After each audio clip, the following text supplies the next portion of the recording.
So I just turned 26 about 2 months ago, and the older you get, the more pressure there is for you to live a fulfilling and good life because you won't always be able to do the things that you want to do when you get older. Whether we're talking about, if you have children, if you have a wife, and all that kind of stuff, it feels like there's kind of like a time limit to doing certain things because it's just a lot easier when you're young, especially if you're single or just don't have as much on your plate, and also physically as well. You're in your physical prime when you're in your 20s. So, you want to do as much as you possibly can. Social media is also another thing that really puts a lot of things into people's heads, and really the pressure is really on, especially when we're talking about travel, which I want to discuss in this video, because that's like the number one thing where FOMO really kicks into gear. When you see people on Instagram, Facebook, whatever platform, it seems, like if you're following like 300 people from your high school, from, your past in your life, you're following all these people, and you see like a whole bunch of them, even if it's not even close to being 300 people, even if it's like 20 people on your feed that are traveling over the summer, you look at that and it just sometimes makes you feel like you're just awful, and that you're not living life the way you should be, and that you're just wasting your life away while everyone else is having fun and doing all these crazy things. Like, there was one person on my Instagram that just randomly, he was in Bermuda or Barbados or somewhere like that, and he just randomly decided, yeah, I'm going to get a pilot license. I'm going to become a pilot and fly a plane. And he was posting like pictures and videos, and I'm like, what the fuck am I doing with myself? Because I don't do any of that stuff. I don't even travel. Like, the last time I've been on a plane was when I was 6 years old. My family took me to Disney World, and I actually remember that trip quite well. And it was a lot of fun, but yeah, that's the last time I was on a plane, was 20 years ago. And I haven't really traveled that much since then. Like, over the years with my family, we never really took flights because money was often an issue. Like traveling to other countries or traveling like really, really far. We would go to, places that were in relative proximity to where we lived in New York. So we would go to like Pennsylvania, we'd go to New Jersey, we'd go to like, I think went to Washington D.C. one time, which isn't that far away. There was one time drove all the way down to Florida, which was like a 15-hour drive to Daytona Beach, which was crazy. But yeah, like I haven't really done a whole lot of traveling in my life recently. Over the past like 2 or 3 years, I've only been to a few places. So I've traveled to New York City, which is my hometown. So I've been there a couple of times. I went to Philadelphia recently to go to WrestleMania, and that was a really good time. But that, Philadelphia is not that far away. So yeah, I've never really traveled too far from where I live. I am changing that though. I am planning a trip to WrestleMania next year in Las Vegas. So I've never been to Vegas before, so that's one thing that I'm going to check off my bucket list. But I'm also, since I'm in the West, like near the West Coast, I'm going to WrestleMania with a couple of friends who are like huge wrestling fans, who I went to WrestleMania in Philadelphia with, so we're planning on doing it again next year. We originally weren't going to because they were going to originally do it in Minneapolis. I'm like, sorry guys, I'm not spending thousands of dollars on Minneapolis of all places. That's just not happening. But Las Vegas is a different story, so I'm definitely going to go. But I plan on going to Vegas for a few days and then splitting off from my friends and doing a solo trip to Los Angeles. I'm probably going to go on a Greyhound bus because I don't really feel comfortable renting a car.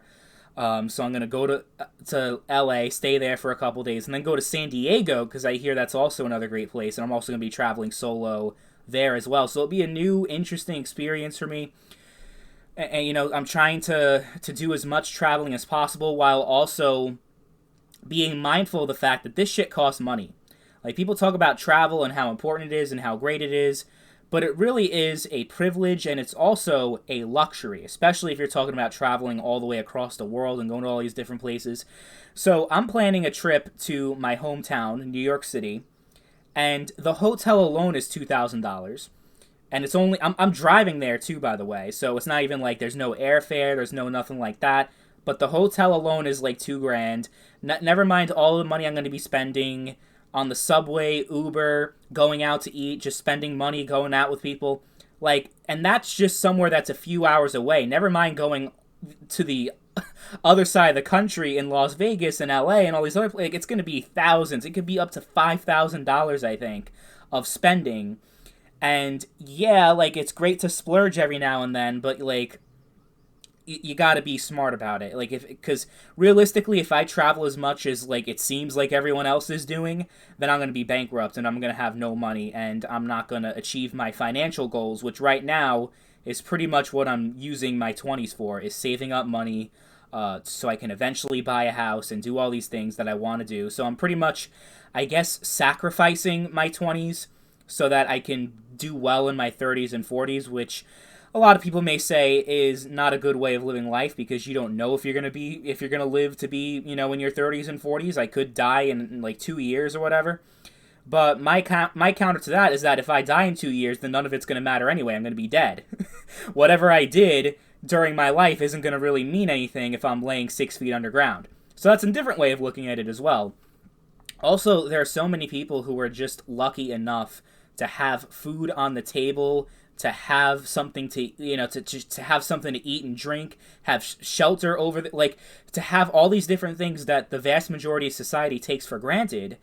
Like, there's so many people, especially internationally, but there are a lot, even in America alone, which is the richest country on earth, but just across the world and in certain parts of the world where you have a majority of the population in a lot of these places that don't have regular access to clean drinking water, or they live off of $2 a day, or they're really struggling. Every day is not about having fun, it's not about luxury, it's just about survival more than anything else.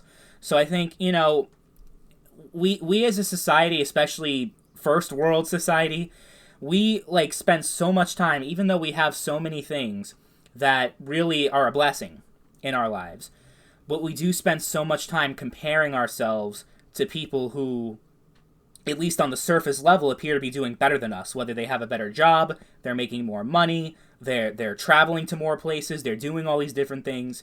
But on the other hand, there are a lot of people, there are more people actually, the odds are most people in this world are actually doing worse than you and not better than you.